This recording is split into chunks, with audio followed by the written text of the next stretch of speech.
UPI apps వాడుతున్నారా? అయితే మీరు ఖచ్చితంగా కొన్ని విషయాలైతే తెలుసుకోవాలి. ఎన్‌పీసీఐ ఆగస్ట్ 1 నుంచి యూపీఐలో కొన్ని చేంజెస్ అయితే తీసుకొచ్చింది. అందులో మొదటిది బ్యాలెన్స్ చెకింగ్. మనం డైలీ 50 టైమ్స్ మాత్రమే మన బ్యాలెన్స్ మనం చెక్ చేసుకోగలం. రెండవది మన బ్యాంక్ అకౌంట్‌కి ఏ మొబైల్ లింక్ అయిందో మనం డైలీ 25 టైమ్స్ మాత్రమే మనం చెక్ చేసుకోగలం.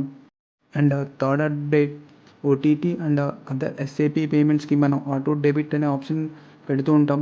అది పీక్ అవర్స్లో కట్ అవ్వదు. ఆ అమౌంట్ వచ్చి before 10 AM and between 1 PM to 5 PM and after 9:30 తర్వాత మాత్రమే ఈ పేమెంట్స్ అనేవి కట్ అవుతూ ఉంటాయి. మనం తెలుసుకోవాల్సిన ఫైనల్ అప్డేట్ వచ్చి మనం చేసిన పేమెంట్స్ సక్సెస్ అయిందా లేదా అని మనం డైలీ 3 టైమ్స్ మాత్రమే చెక్ చేసుకోగలం. అది కూడా 90 సెకండ్స్ గ్యాప్ ఇచ్చి మాత్రమే మనం చెక్ చేసుకోగలం.